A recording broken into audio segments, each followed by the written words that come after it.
Hello po sa inyong lahat mga ka-crypto.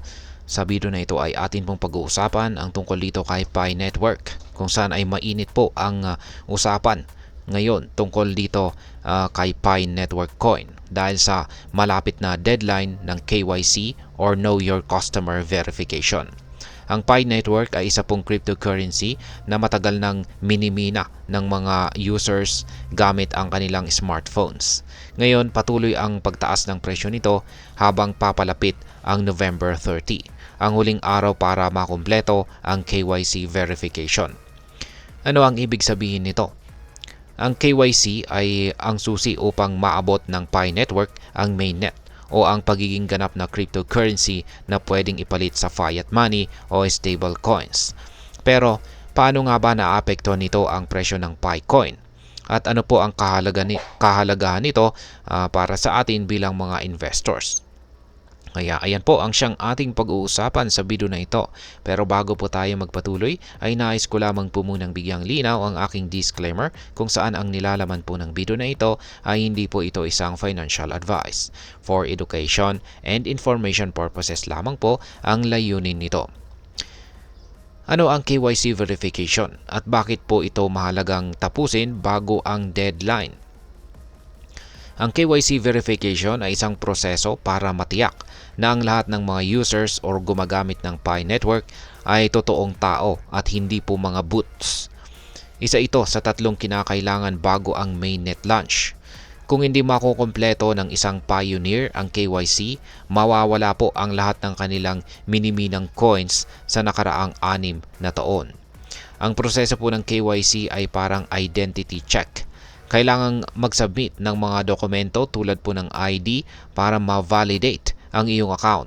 Ito ay paraan upang mapanatili ang seguridad ng buong network at maalis ang mga peking accounts.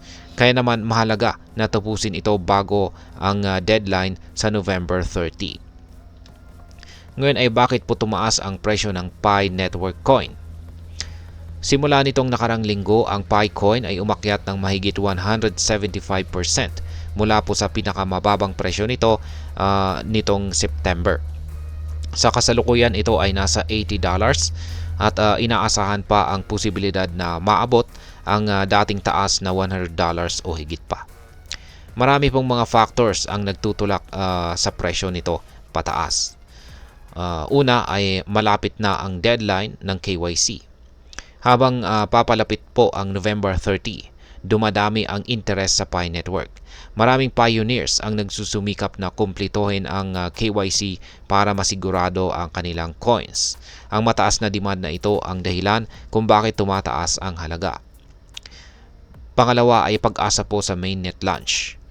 Kapag naabot po ang mainnet, magkakaroon ng tunay na halaga ang Pi Coin dahil mahalaga na itong ipagpalit sa fiat money o stable coins. Ang balitang posibleng ilunsad ito sa December ay nagdulot po ng malaking kumpiyansa sa mga investors. At pangatlo, ang positive market conditions. Sa kasalukuyan, nasa bull run ang karamihan ng cryptocurrencies, kaya naapektuhan din ang presyo ni Pi Coin. Ngayon ay ano ang pwede nating asahan matapos ang deadline? Una ay tuloy-tuloy na pagtaas ng presyo.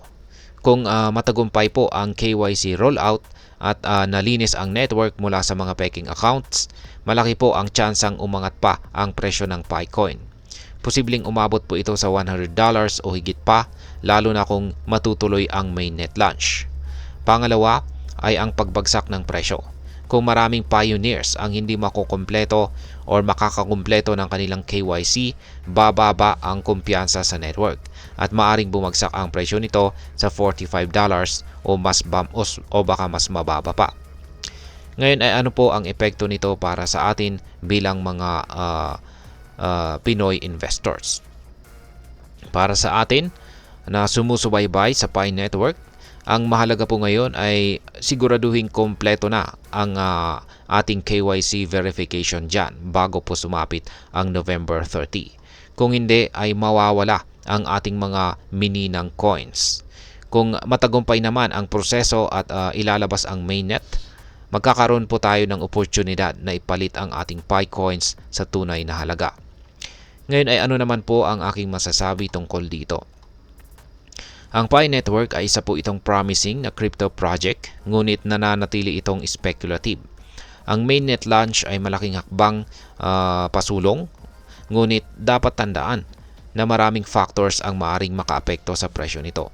Bilang isang crypto investor, mahalagang maging maingat at huwag pong maglagay ng sobra-sobrang tiwala sa anumang project at laging gawin ang sariling pagre-research. Kung ikaw ay isang Pi Network user, ngayon po ang tamang panahon upang kumilos. Huwag pong palampasin ang KYC deadline at siguraduhing handa ka sa kung anumang mangyayari sa market pagkatapos nito. At ayan, hanggang dito na lamang po tayo sa video na ito mga ka-crypto. Sana po ay inyong nagustuhan ang aking paliwanag sa video na ito. Kung inyo po itong nagustuhan, pakiclick lamang po ang like button nito. Marami pong salamat sa panonood. Ingat po tayo lagi at God bless po sa ating lahat.